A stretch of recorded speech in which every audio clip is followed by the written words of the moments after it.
Don't live it up on someone else's dime, you parasite. My husband and I, along with my brother and his wife, found ourselves on an overseas trip due to certain circumstances. We managed to get under Belle's skin, leading to her hurling insults at us at the airport. Enraged, Belle started shouting and telling us to go back to America. My husband burst into laughter at her words. All right then, let's head back home. With that, our long-awaited counterattack began.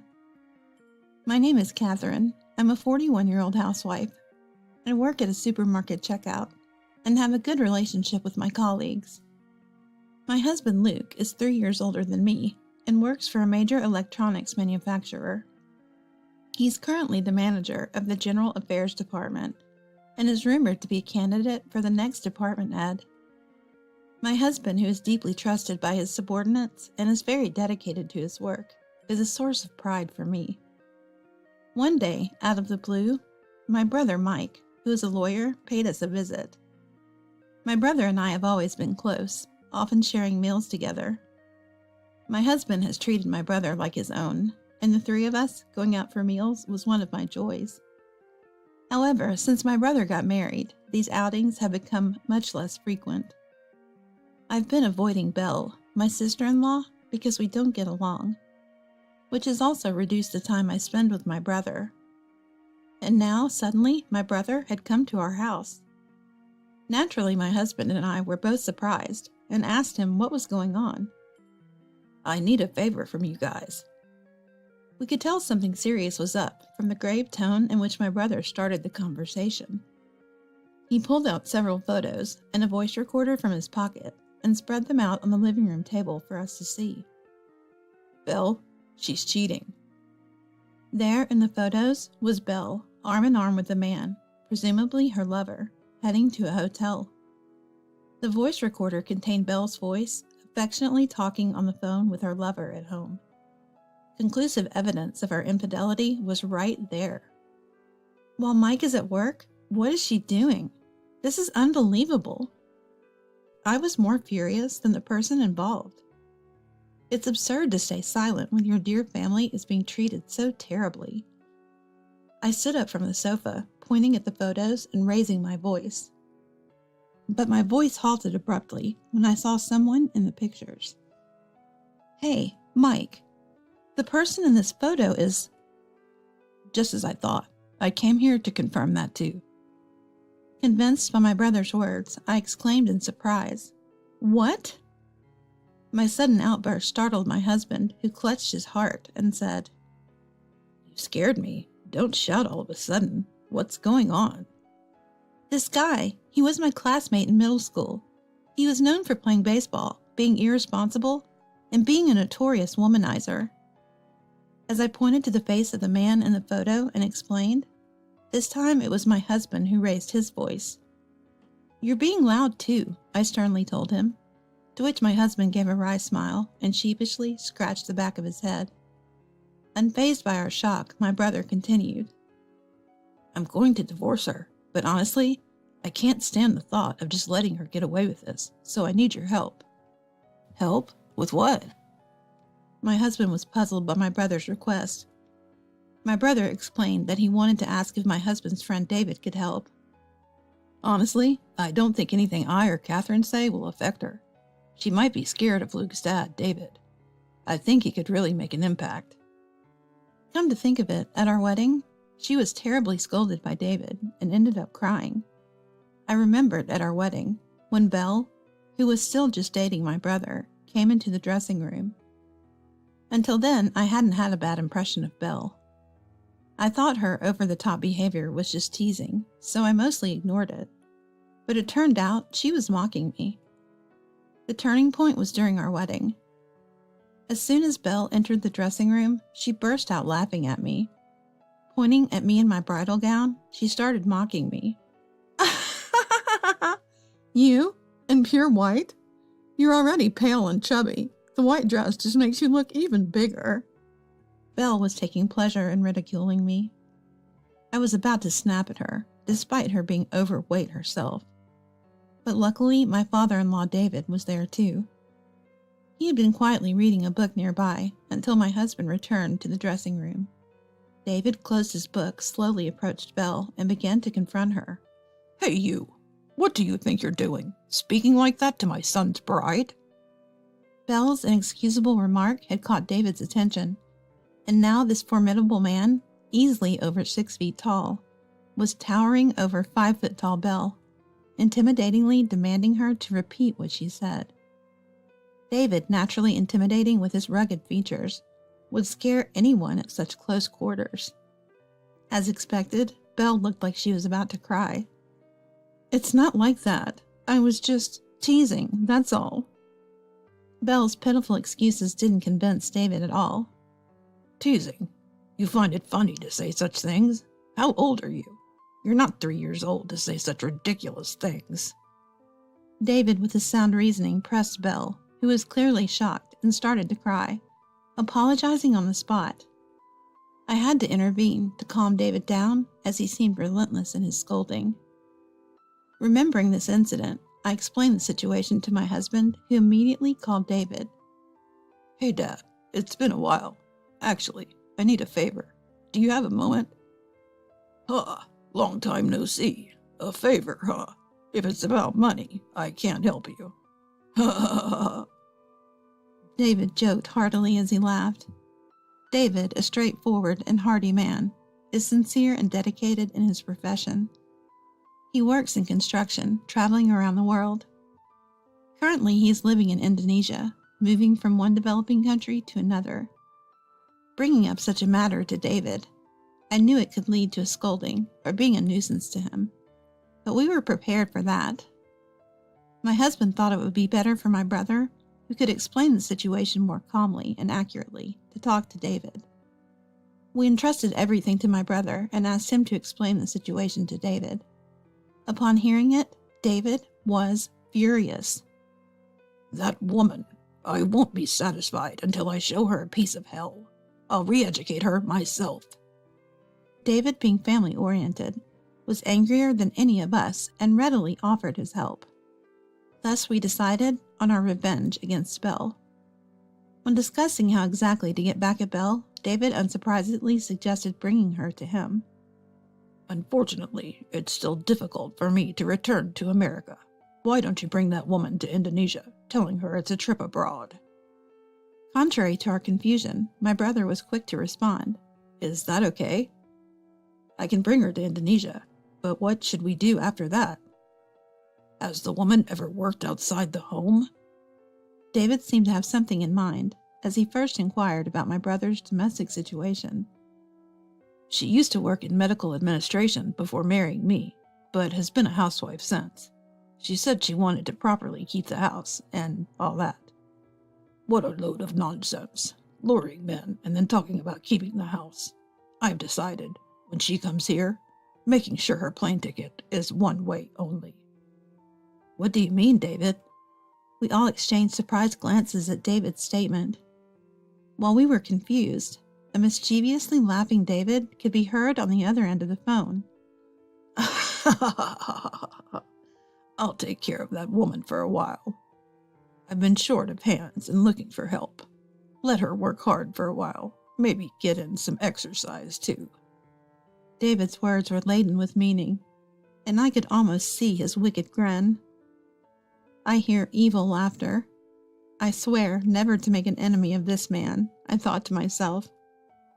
Thus we decided on Belle's vacation trip, which was actually our revenge plan. We immediately began to put it into action. As instructed by David, we arranged a dinner with my brother and his wife and had my brother invite Belle on an overseas trip. Even though Belle threw veiled insults at us during the dinner, I didn't let it bother me. Now is the time to make fun of us like this. This is our last chance to mock us, I thought to myself. Finally, the day of departure arrived at the airport. We were astonished by Belle's extravagant attire. "What are you wearing? We're going abroad, and you couldn't dress up more flamboyantly?" Belle taunted us while putting on a large hat. To Indonesia? Does she think she's a celebrity? I wonder what this person is thinking.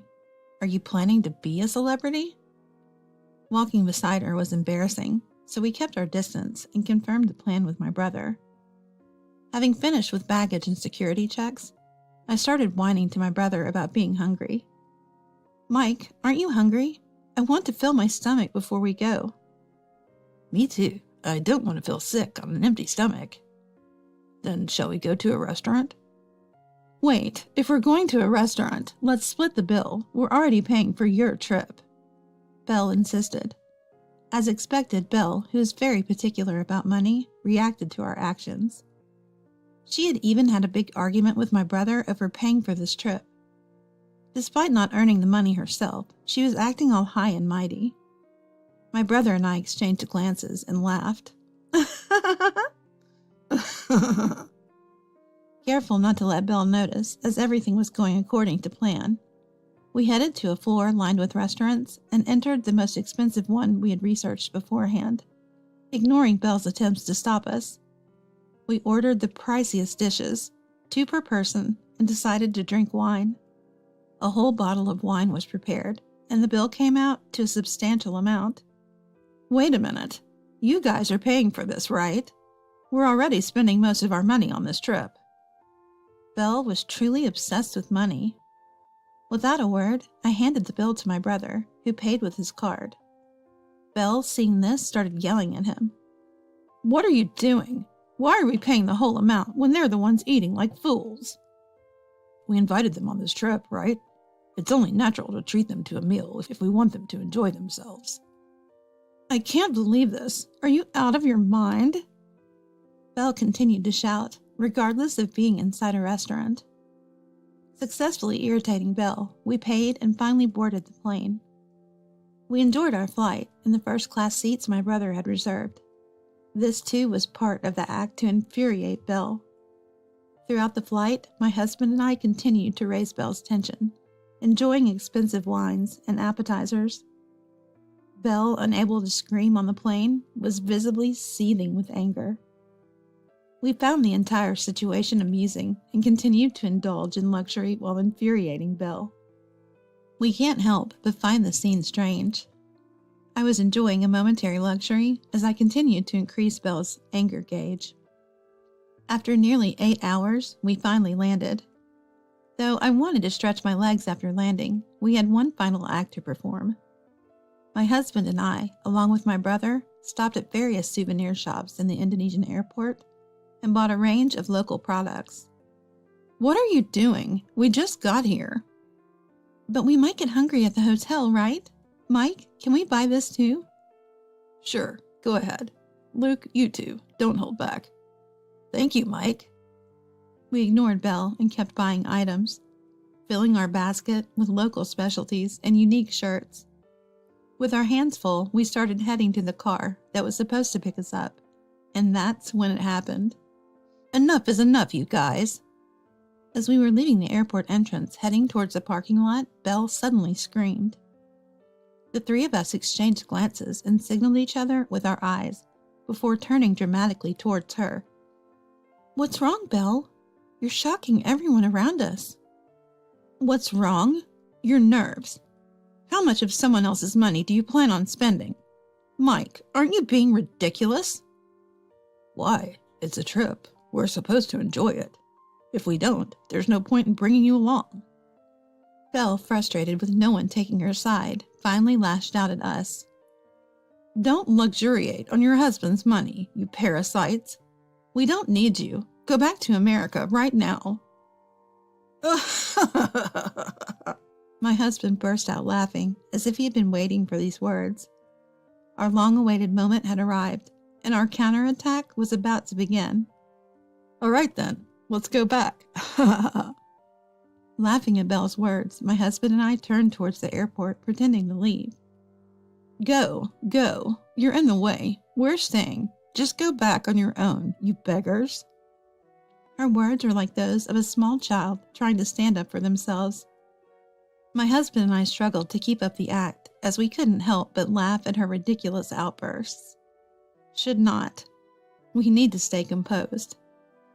If Belle finds out about our plan, it will all fall apart. As we were thinking this, Belle continued to hurl insults at us. Then suddenly, David appeared behind her. "Why don't you just enjoy Indonesia with me alone?" David said, placing his hand on Belle's shoulder and smiling broadly. Surprised by his voice and the touch on her shoulder, Belle jumped. Recognizing the familiar voice, her face drained of color, and she slowly turned around, terrified. Seeing David, Belle screamed and involuntarily sat down.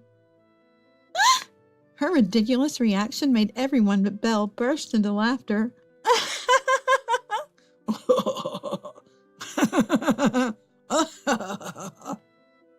The response was so unexpected that we couldn't contain our laughter. Pretending to be surprised, my brother joked, "What are you so shocked about?" Well, I thought to myself that he was also a bit wicked. Belle stood there dumbfounded, probably wanting to say something but too shocked to speak. Finding her reaction amusing, my husband and I laughed until tears streamed down our faces. Unable to understand the situation, my brother crouched down to meet Belle's eye level, smiling broadly as he spoke to her. "Well, we're going to head back. You take your time and enjoy Indonesia." Saying this, he lightly patted her shoulder and left her with an insincere word of encouragement. "Hang in there," before standing up. Unable to comprehend the words or the situation, Belle clung to my brother's leg, crying out, "Wait, please explain what's happening." Overwhelmed by anger and confusion, Belle exploded emotionally. "Why is he here? Why are you even trying to leave?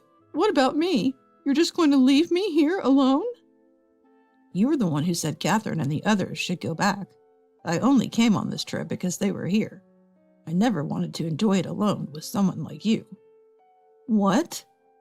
"You'll have plenty of work to do here. There's lots of volunteer work. You won't have time to be idle.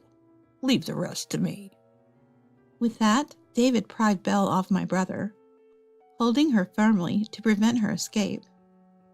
Even though David was over 70, he was still actively involved in construction, and not someone Belle could easily escape from.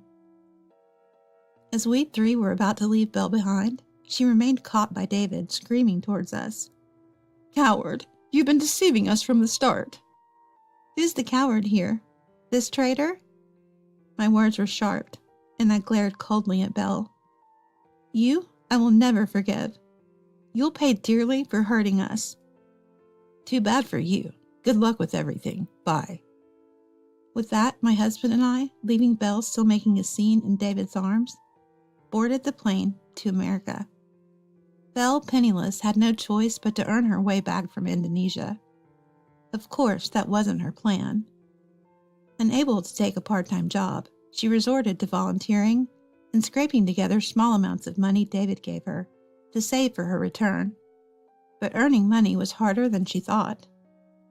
During the high season, plane tickets were double the normal fare. The cost skyrocketed, making it nearly impossible to return without working tirelessly from dawn to dusk. Upon our return to America, our phones rang incessantly every day. Naturally, my brother experienced the same. Both of us blocked Belle's number due to her persistence. Belle, who hardly worked, struggled with physical labor, lost a lot of weight, and cried daily, longing to return to America.